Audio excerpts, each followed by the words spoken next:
जो खसरा नंबर 242 का मामला कई दिनों से चर्चा में रहा है, तो मैंने जिस पे राष्ट्रीय हाई स्कूल पे जितनी प्रॉपर्टी आईडी बनी है उनका सबका अवलोकन किया है।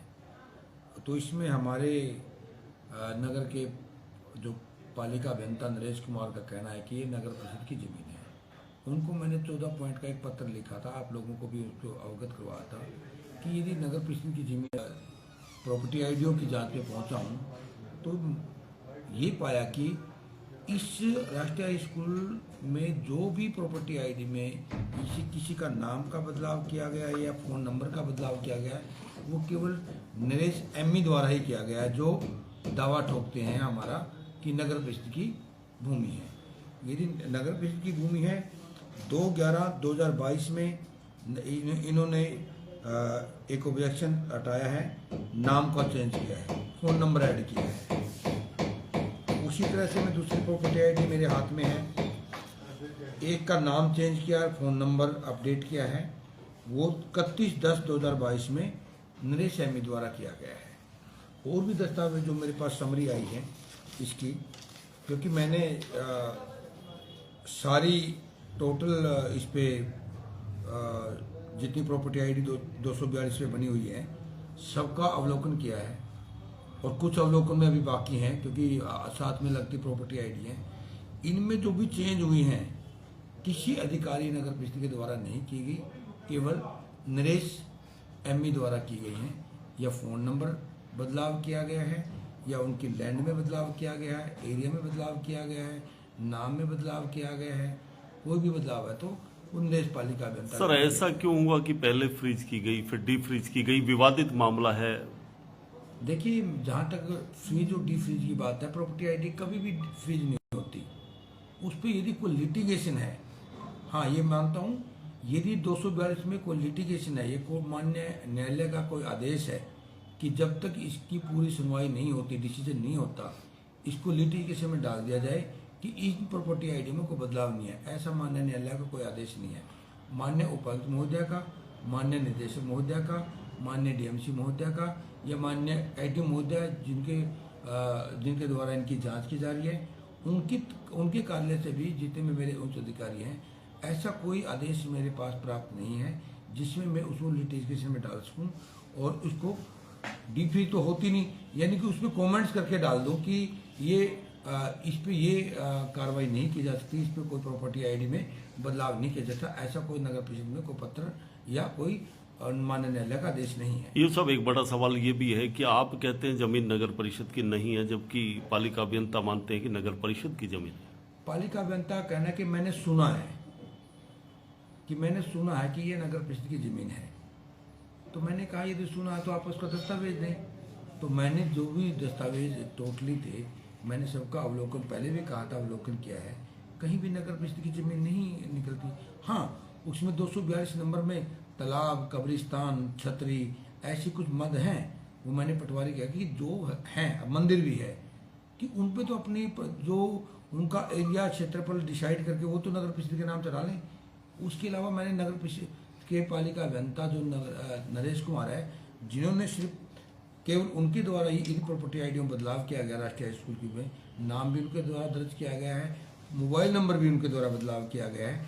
उसके अलावा मैंने फिर भी उनको कहा है यदि आपके पास कोई दस्तावेज है मुझे, जिनके ऑब्जेक्शन पे ना तो रिजेक्ट लिखा गया है, ये मेरे पास 34 आईडी आई है, 34 आईडी में केवल 5 आईडियों पे डिसीजन किया गया है, बाकी लोगों को ऐसे ही छोड़ दिया गया है, ना तो उनको रिजेक्ट किया गया है ना उनको अप्रूव दी गई है। तो मैं इसके लिए इनका स्पष्टीकरण निकालूंगा। यदि लोगों के पास दस्तावेज है तो उसको हरासमेंट नहीं करना चाहिए। हाँ, यदि आपके पास प्रूफ है तो उनको रिजेक्ट करें, रिवर्ट करें। सर कहीं ना कहीं टकराव की स्थिति नहीं है कि पालिका अभियंता के बयान कुछ और हैं, आप कुछ और कह रहे हैं? सर देखो, एक सुनना और एक रिकॉर्ड, उसमें बहुत चेंजिंग है, बहुत ज़्यादा बदलाव है इन चीज़ों में, बहुत ज़्यादा फर्क है इन चीज़ों में। मैं एक तो कोई बात सुनूं किसी पब्लिक से, आम आदमी से कि ये नगर परिषद की भूमि है, एक उसका रिकॉर्ड का अवलोकन करो। जब भी राजस्व विभाग द्वारा इसके नंबर चेंज किए गए, आगे से आगे खसरा नंबर चेंज होता रहा, और राजस्व विभाग के अधिकारियों द्वारा उसको आज आबादी दे, और जो आबादी दे का मतलब है जो वहाँ पर काबिजा वही मालिक है, और उस पर 2008 में यानी कि 18 साल पहले रजिस्ट्रियाँ हुई, तो नगर परिषद ने 18 साल के बीच में क्या किया? जी 18 साल के बीच में क्या किया? रजिस्ट्रियों के ऊपर रजिस्ट्री उतरी, 3630 गज की रजिस्ट्री पहले बनी, नगर परिषद ने मनोज के नाम बना रखी है। मैंने आपको लोगों को व्हाट्सएप भी किया था। उस रजिस्ट्री के ब्याह पे आगे रजिस्ट्री, उस प्रॉपर्टी आईडी के ब्याह पे आगे रजिस्ट्री हुई, फिर टुकड़ों में रजिस्ट्री हुई। तो कहीं न कहीं यदि नगर परिषद यदि अपनी मालिक इस पर स्वामित्व दर्शाती है, तो इन 18 सालों में नगर परिषद ने क्या किसी को 181 का नोटिस दिया? क्या जो उसमें भवन बने हुए क्या 208 का नोटिस दिया? वो रिकॉर्ड तो दे। मैंने लिखा है इन लोगों को कि आपने कितने 181 के नोटिस दिए हैं। कहीं ना कहीं लापरवाही मानते हैं नगर परिषद की? लापरवाही नहीं, क्योंकि नगर परिषद उसमें रिकॉर्ड के हिसाब से स्वामित्व नहीं है। हम कोई भी रिकॉर्ड स्वामित्व का लेके आते हैं वो रेवेन्यू डिपार्टमेंट से लेके आते हैं। रेवेन्यू डिपार्टमेंट ने उसके ऊपर चैन बनाकर खुशबू राय से लेके उषा से लेके मनोज से लेके सुषमा से लेके राम कुमार से लेके सुशीला देवी की रजिस्ट्री की है। कहीं तो चैन बनी होगी ना, चैन में ही तो रजिस्ट्री हुई है। यदि चैन नहीं बनती तो राजस्व विभाग में उच्च अधिकारी हैं, डीआरओ साहब हैं, तहसीलदार साहब हैं, वो मजिस्ट्रेट की पावर रखते हैं, कहीं न कहीं चैन बन के जब तो रजिस्ट्री की होगी। और यदि हमें भी कोई दस्तावेज रेवेन्यू से संबंधित चाहिए तो हम भी तहसील में ही जाएंगे, डीआरओ साहब से रिक्वेस्ट करेंगे, तहसीलदार से रिक्वेस्ट करेंगे कि हमने इस खसरा नंबर, इस किला नंबर की जमाबंदी चाहिए, हमें रजिस्ट्री चाहिए, हमें इनका इंतकाल चाहिए। तो हम भी रेवेन्यू डिपार्टमेंट से ही रिक्वेस्ट करेंगे। और जब रेवेन्यू डिपार्टमेंट ने इसकी चैन बना के रजिस्ट्री किया, मैं मानता हूँ कि ठीक ही की होंगी। और यदि गलत है नगर परिषद का, यदि मैं स्कूल की विवादित जमीन है, इसको लेकर सरकार ने ट्रस्ट बनाई गई थी, तो उसके बाद ये स्कूल बनाया गया था। तो ये सरकार के द्वारा ही बनाई गई ट्रस्ट थी। देखो इसमें कल जो आरोप लगा है उस पर हम तथ्य पे पूरे खरे उतरे हैं। और माननीय उपायुक्त महोदय की जो जांच होगी उसमें भी स्पष्ट हो जाएगा। यदि नगर परिषद के कर्मचारी गलत हैं तो बेकायदा उनके ऊपर कार्रवाई होगी। यदि रिकॉर्ड सही है तो ये जो लोग जो अभी तक पाइपलाइन में हैं, लगभग 30 लोग, उनकी प्रॉपर्टी आईडी क्यों नहीं बनाई जा रही? यदि उनके पास दस्तावेज है, यदि दस्तावेज नहीं तो रिजेक्ट करें।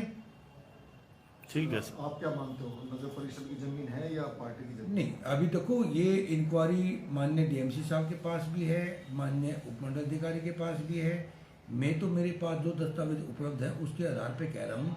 मैं किसी यदि कोई आवेदक के पास कोई दस्तावेज हैं, एसओपी के हिसाब से वो दस्तावेज लगाता है, रजिस्ट्री और आधार कार्ड लगाता है, तो उसकी प्रॉपर्टी आईडी में बदलाव करने से एसओपी मनाही नहीं करती, वो कहती बनाइए। यदि उसके पास दस्तावेज नहीं है एसओपी के हिसाब से तो हम उसको रिजेक्ट या रिवर्ट कर सकते हैं। लेकिन यदि उसके पास दस्तावेज है, फिर भी उसके पास दस्तावेज होते हुए नगर पालिका का कोई कर्मचारी, इस राष्ट्रीय स्कूल की बात छोड़ो, यदि कोई भी प्रॉपर्टी आईडी शहर की है, यदि उसके पास है तो बिल्कुल मेरे पास